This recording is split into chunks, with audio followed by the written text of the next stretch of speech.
Hello friends, आपका उत्तराखंड खबरें YouTube channel में स्वागत है। अगर अभी तक आपने हमारा चैनल सब्सक्राइब नहीं करा है तो इससे पहले सब्सक्राइब करें और इस बेल आइकन को भी दबा दें ताकि हर खबर आप तक पहुंचती रहे। बढ़ते हैं खबरों की तरफ। पहली खबर आ रही है, कोरोना संक्रमण के 2 नए मामले, जिनमें से एक पॉजिटिव महिला का रिश्तेदार। इसी खबर को आगे बढ़ते हैं। रुड़की में एक महिला समेत 2 लोगों की कोरोना रिपोर्ट पॉजिटिव आई है। इसके बाद उत्तराखंड में कुल कोरोना पॉजिटिव मरीजों की संख्या 42 हो चुकी है। भगवानपुर के मानक मजरा निवासी 45 वर्षीय इस महिला की बीते 15 अप्रैल को आरोग्य अस्पताल में भर्ती कराया गया था। महिला के पति समेत अन्य परिवार वालों की रिपोर्ट भी नेगेटिव आई है। बढ़ते हैं अगली खबर की तरफ। कोरोना महामारी और लॉकडाउन के बीच 25 लाख बिजली उपभोक्ताओं के लिए अच्छी खबर है। तो ये हम सबके लिए अच्छी खबर है कि हमारे प्रदेश के अंदर बिजली की दरों में कटौती करी गई है। इसी खबर को आगे बढ़ते हैं। कोरोना महामारी और लॉकडाउन के बीच प्रदेश के 25 लाख बिजली उपभोक्ताओं के लिए अच्छी खबर आई है। प्रदेश में बिजली की दरों में 4% की गिरावट आई है। नई दरें इस माह से प्रभावी होंगी। हालांकि सभी श्रेणी के उपभोक्ताओं के फिक्स चार्जेस में बढ़ोतरी की गई है। तो जो हमारे फिक्स चार्जेस आते थे उनके अंदर बढ़ोतरी कर दी गई है, पर जो हमारी यूनिट का कॉस्ट होता था, यूनिट की जो प्राइस होता था, उसको कम कर दिया गया है। इसको और अच्छी तरह पढ़ते हैं। आयोग ने गरीबी रेखा के नीचे जीवन यापन करने वाले उपभोक्ताओं के लिए दरों के अंदर 12% की कमी की है। इस श्रेणी वालों को जहां पहले 1.83 रुपये देने पड़ते थे एक यूनिट के, अब उसकी जगह 1.61 रुपये प्रति यूनिट देना पड़ेगा।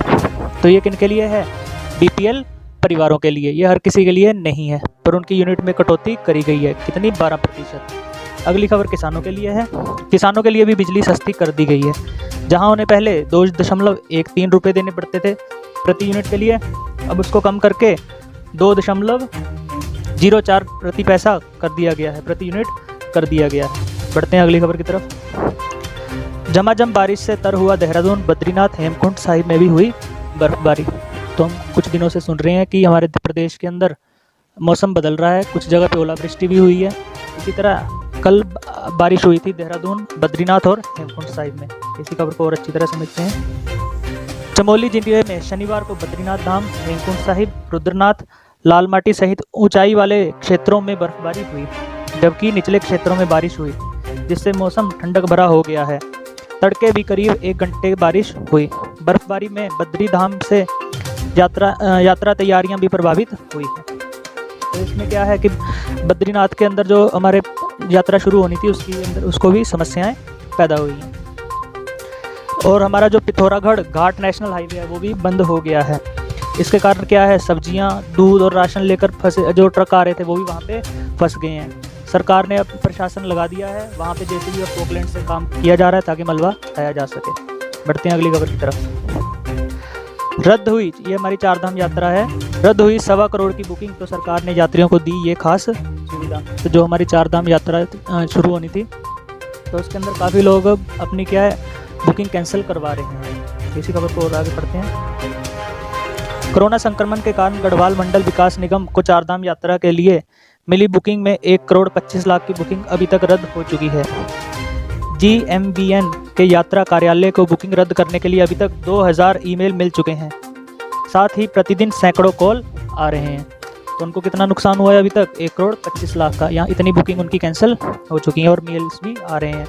इसी का ही उन्होंने एक उपाय निकाला है। उपाय आगे बढ़ते हैं।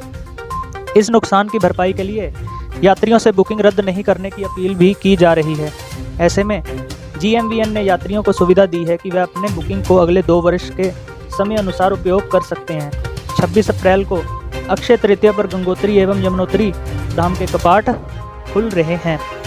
तो अगर आप भी ये बुकिंग करवाई हुई है तो आपके पास एक विकल्प है कि आप इस बुकिंग को अगले 2 साल तक कभी भी यूज़ कर सकते हैं। तो ये आपके जो GMBN है इसने ये फैसला लिया है।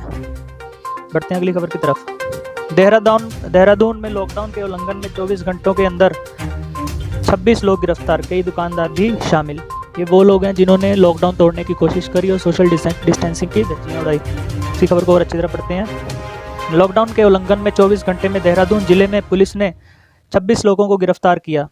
इनमें कई दुकानदार भी हैं जो मनाही के बाद अपनी दुकान खोले हुए थे। डिजास्टर मैनेजमेंट के दर्ज 11 मुकदमों में 21 लोगों को आरोपी बनाया गया है। इसके अलावा धारा 118 के तहत मुकदमा दर्ज किया गया है। इन तमाम लोगों को बाद में निजी मुचलके पर रिहा कर दिया गया है। तो अगर आपके भी यहाँ पे कुछ ऐसा हो रहा है तो आप पुलिस को सूचित करें। ठीक है, बढ़ते हैं अगली खबर की तरफ। छात्रों की सुविधा के लिए ऑनलाइन क्लासेस के अलावा अन्य विकल्पों पर भी किया जाएगा विचार। तो जो हमारे छात्र हैं वो ऑनलाइन नहीं पढ़ पा रहे, हमने कल भी इस खबर को डिस्कस करा था कि हमारे कुछ छात्र हैं जो ऑनलाइन नहीं पढ़ पा रहे क्योंकि वो गरीब घरों पे हैं, उनके घर में स्मार्टफोन नहीं है। तो इसी के लिए ही हमारे जो उच्च राज्य शिक्षा मंत्री धन सिंह रावत ने शनिवार को विधानसभा में स्थित अपने कार्यालय में उच्च शिक्षा विभाग के अधिकारियों के साथ समीक्षा बैठक की। बैठक में उन्होंने कहा कि छात्रों की सुविधा के लिए टोल फ्री नंबर जारी किया जाए और उनकी पढ़ाई के लिए ऑनलाइन क्लासेस के अलावा अन्य विकल्पों पर भी ध्यान दिया जाए। तो ये उनकी एक राय है। बढ़ते हैं अगली खबर की तरफ। ये काफ़ी वक्त से काफ़ी लोग चिंता में थे कि उनके ड्राइविंग लाइसेंस ख़त्म हो जाएंगे या फिर उनकी गाड़ी का रजिस्ट्रेशन ख़त्म हो जाएगा, तो वो किस तरह काम करें, क्योंकि अभी सारे दफ्तर तो बंद हैं। तो इसी दुविधा को ख़त्म करने के लिए सरकार ने एक नया फैसला लिया है कि जो आपके ड्राइविंग लाइसेंस, गाड़ियों के दस्तावेज थे, उनकी जो वैधता थी, वैलिडिटी थी, वो 30 जून तक बढ़ा दी गई है। तो अगर आपका भी ड्राइविंग लाइसेंस ख़त्म हो रहा था, जो गाड़ियों के दस्तावेज एक्सपायर हो रहे थे, तो आपके वो कब तक मान्य रहेंगे?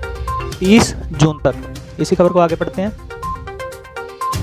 यदि आपका ड्राइविंग लाइसेंस की वैधता समाप्त हो गई है और आपने गाड़ी का टैक्स नहीं जमा कराया है, तो इसके लिए वाहन स्वामियों को डरने की ज़रूरत नहीं है।